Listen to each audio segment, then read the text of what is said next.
Hello friends, बहुत बहुत स्वागत है आपका लेट्स डू इट पर। फ्रेंड्स, आज मैं आपके लिए लेकर आई हूँ यूपी टेट के ईवीएस सेक्शन के लिए प्रैक्टिस सेट। ये 30+ क्वेश्चंस का प्रैक्टिस सेट है और टाइम वेस्ट ना करते हुए चलिए शुरू करते हैं। पहला क्वेश्चन है, भोपाल त्रासदी के दौरान निकलने वाली गैस थी। ऑप्शंस हैं ethyl isocyanate, potassium isothiocyanate, sodium isothiocyanate, methyl isothiocyanate. तो इसका करेक्ट ऑप्शन होगा मिथाइल आइसोसाइनेट। इसके बारे में कुछ और इम्पोर्टेंट बातें देखते हैं। भोपाल त्रासदी कहाँ पर हुई थी? मध्य प्रदेश। कब हुई थी? 2 दिसंबर 1984। ठीक है, आगे बढ़ते हैं।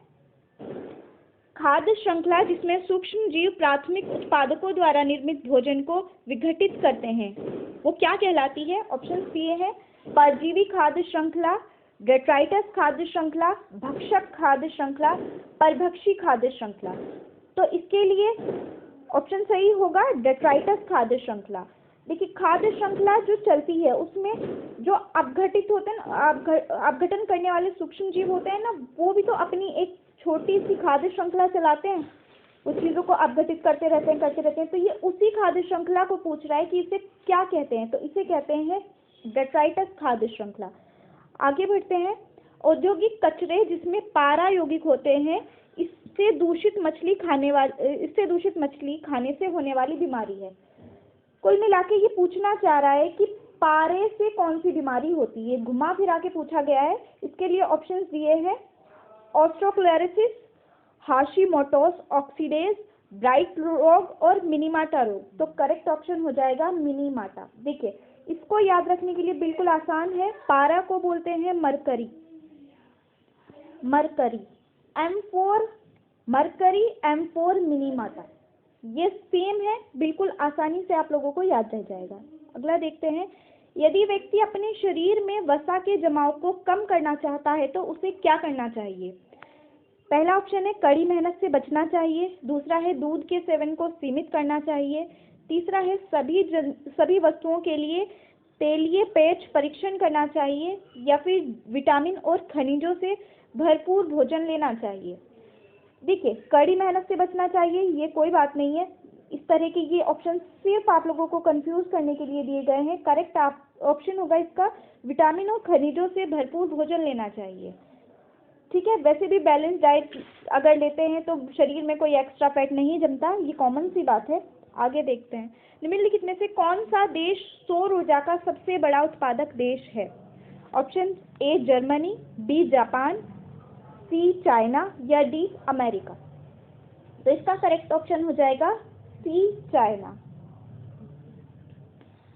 नेक्स्ट क्वेश्चन है, जीवों तथा पर्यावरण के पारस्परिक संबंधों का अध्ययन क्या कहलाता है? जीव विज्ञान, जैव भूगोल, भौतिकी या पारिस्थितिकी। ये आप सब लोगों को पता होगा, पारिस्थितिकी। नेक्स्ट देखते हैं। कृत्रिम पारिस्थितिक तंत्र का उदाहरण है परवाल भित्ति, वेटलैंड, खेत या नदी। ये क्वेश्चन बहुत इंपॉर्टेंट है और बहुत बार पूछा जा चुका है आज तक। इसमें अक्सर खेत को देखकर सभी लोग कंफ्यूज हो जाते हैं कि खेत थोड़ा सा प्लांट से संबंधित है तो ये कृत्रिम नहीं हो सकता, लेकिन ऐसा नहीं है। ये कृत्रिम पारिस्थितिक तंत्र है, इसे बिल्कुल अच्छे से याद रखिएगा, ये बहुत इंपॉर्टेंट है। आगे देखते हैं। पारिस्थितिक तंत्र के जैविक व अजैविक घटकों को कौन जोड़ते हैं? उत्पादक, कार्बनिक पदार्थ, अकार्बनिक पदार्थ या उपभोक्ता। इसका करेक्ट आंसर हो जाएगा अकार्बनिक पदार्थ। ठीक है, आगे बढ़ते हैं। मृदा अपरदन को किससे बचाया जा सकता है? पशुओं को अत्यधिक चराकर, वनस्पति के कटाव द्वारा, वनारोपण द्वारा या पक्षियों की जनसंख्या बढ़ाकर। ये तो बिल्कुल आसान सवाल है, वनारोपण द्वारा। आगे देखते हैं। शाकाहारी प्राणी क्या कहलाते हैं? उत्पादक, प्राथमिक उपभोक्ता, द्वितीयक उपभोक्ता या तृतीयक उपभोक्ता। तो इसका करेक्ट आंसर हो जाएगा प्राथमिक उपभोक्ता। देखिए, उत्पादक कौन कहलाते हैं? प्लांट्स, जो हमारे पौधे होते हैं। अब प्राथमिक उपभोक्ता कौन होते हैं? जो इन्हें खाते हैं। तो वो कौन होते हैं? वो शाकाहारी होंगे जो प्लांट्स को खाएंगे। तो इन्होंने यही बात को थोड़ा सा घुमाकर पूछ लिया यहाँ पर। द्वितीयक उपभोक्ता कौन होते हैं? जो इन शाकाहारी प्राणियों को खाते हैं। और तृतीयक उपभोक्ता कौन होते हैं? जो इन मांसाहारी जीवों को खाते हैं। ठीक है, कोई डाउट नहीं होगा। आगे देखते हैं, सर्वाहारी जंतु किस वर्ग में आते हैं? उत्पादक, प्राथमिक उपभोक्ता, द्वितीयक उपभोक्ता या तृतीयक उपभोक्ता? तो सर्वाहारी द्वितीयक उपभोक्ता में आते हैं। अभी हमने पहले देखा भी है, उत्पादक प्लांट्स में आते हैं, सॉरी उत्पादक में प्लांट्स आते हैं, प्राथमिक उपभोक्ता में शाकाहारी जीव आते हैं और द्वितीयक उपभोक्ता में शाकाहारी को जो खाएगा वो, और वो शाकाहारी भी हो सकता है और मांसाहारी भी हो सकता है। तृतीयक उपभोक्ता केवल मांसाहारी होगा। ठीक है,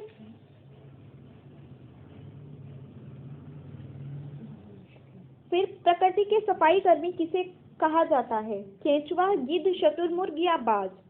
इसका करेक्ट आंसर हो जाएगा गिद्ध। क्यों? क्योंकि ये मरे हुए जीवों पर जीवित रहता है ना, उन्हीं को खाता है। तो जब ये मरे हुए जीवों को खाएगा तो सफाई होगी हमारे पर्यावरण में, हमारी प्रकृति में, तो इसीलिए इसे कहा जाता है कि ये प्रकृति का सफाई कर्मी है। ठीक है, पारिस्थितिक तंत्र में ऊर्जा का ह्रास किससे होता है?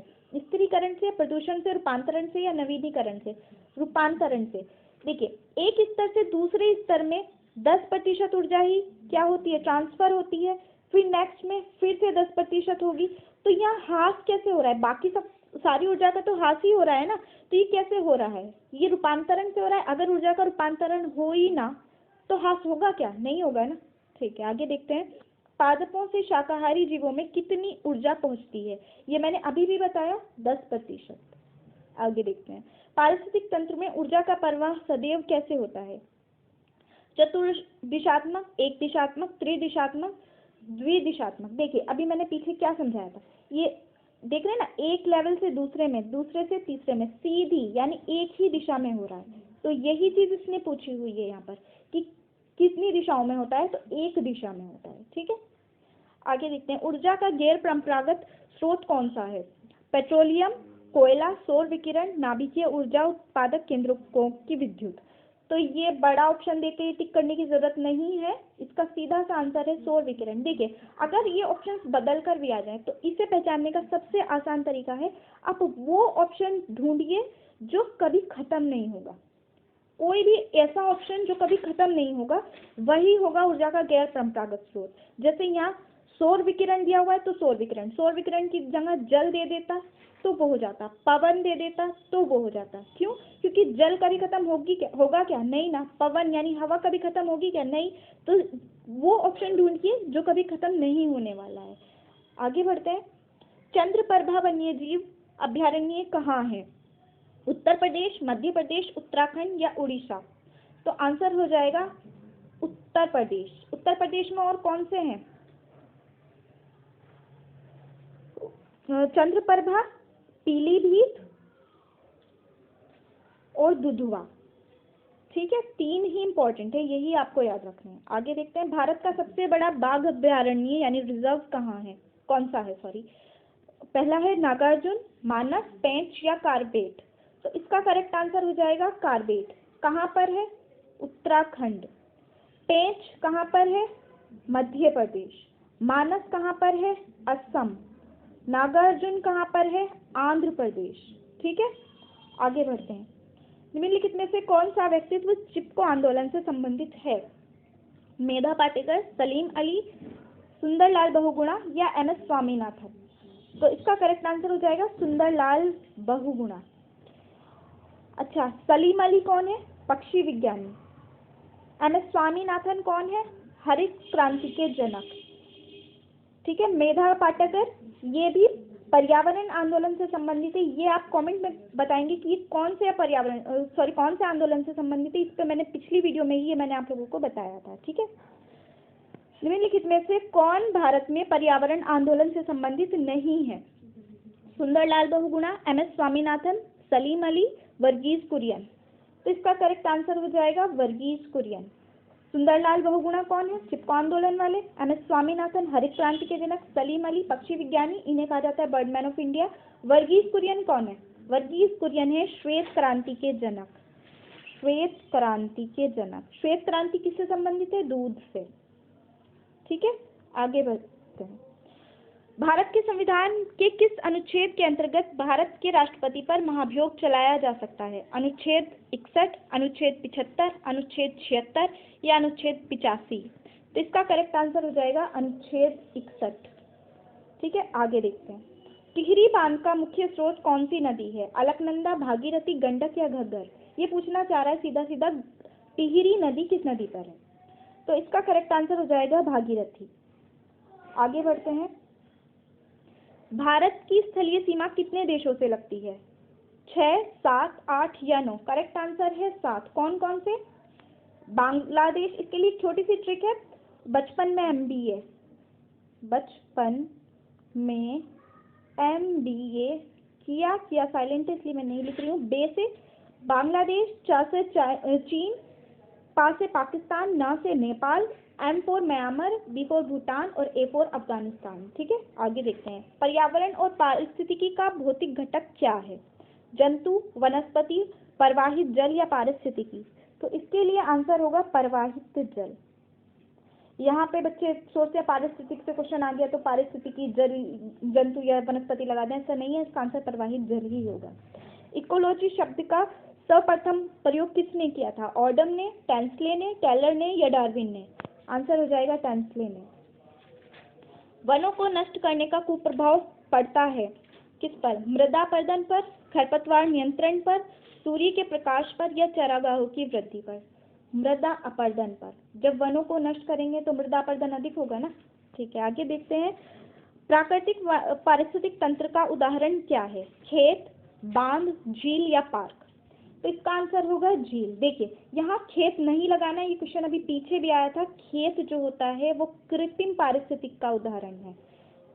देखिए बांध ये कृत्रिम होता है, पार्क भी कृत्रिम होता है, तो जाहिर सी बात है झील ही इसका करेक्ट आंसर होगा। यहाँ बच्चे झील और खेत में कंफ्यूज होते हैं मोस्टली, तो याद रखना है खेत जो है वो कृत्रिम है और झील जो है वो प्राकृतिक है। पारिस्थितिक तंत्र के स्वपोषी घटक कौन होते हैं? सूक्ष्म जीवाणु, परभक्षी, पादप या मृतोपजीवी? तो आंसर हो जाएगा पादप। नेक्स्ट, अम्ल वर्षा होती है बादल तक पहुंचकर ठंडे होने वाले अम्ल वाष्प के कारण, वर्षा के जल और कार्बन डाइऑक्साइड, ये कार्बन डाइऑक्साइड है, सॉरी टाइपिंग में मिस्टेक है, कार्बन डाइऑक्साइड प्रदूषकों के मध्य प्रतिक्रिया के कारण, बादल के जल एवं सल्फर डाइऑक्साइड प्रदूषकों के मध्य प्रतिक्रिया के फलस्वरूप, उपरोक्त में से कोई नहीं। तो इसका करेक्ट आंसर हो जाएगा बादल के जल व सल्फर डाइऑक्साइड प्रदूषकों के मध्य प्रतिक्रिया के फलस्वरूप। ठीक है, आगे देखते हैं। अच्छा यहाँ एक और चीज कई बार पूछ लेता है, अम्ल वर्षा से सबसे अधिक रोग कौन से होते हैं? तो स्किन के रोग सबसे ज्यादा होते हैं। प्रयोग प्रदर्शन करने से पूर्व शिक्षक को ही प्रयोग करके देख लेना चाहिए। पहला, स्वयं पहले अकेले, दूसरा ऑप्शन है अनेक लोगों के साथ, सी है कुछ लोगों के साथ और लास्ट ऑप्शन है 2 लोगों के साथ। तो इसका करेक्ट आंसर होगा स्वयं पहले अकेले। तो ऐसा क्यों है? क्योंकि टीचर को पहले करके देख लेना चाहिए कि पूरा सेटअप ठीक से हुआ है कि नहीं, सही रिजल्ट आ रहे हैं कि नहीं, क्योंकि वो ये बच्चों के सामने करेगा और एक्सपेरिमेंट गलत हो गया तो बच्चों पर गलत इंप्रेशन जाएगा। तो इसलिए पहले ये कहा जाता है कि पहले अकेले में करके देख लेना चाहिए। ठीक है, तो फ्रेंड्स ये हमने 30+ क्वेश्चंस आज देख लिए हैं। अब ये आप लोगों को देखना है कि आपके कितने सही हो रहे हैं और आपको कितनी और ज़्यादा मेहनत की ज़रूरत है। तो आप लोगों को आज की वीडियो कैसी लगी प्लीज़ ज़रूर बताइएगा कमेंट करके, और वीडियो पसंद आई है तो लाइक कीजिए, मेरी वीडियो को शेयर कीजिए और चैनल को सब्सक्राइब करना मत भूलिए। तो फ्रेंड्स आज के लिए बस इतना ही, तब तक के लिए bye, take care, thank you so much.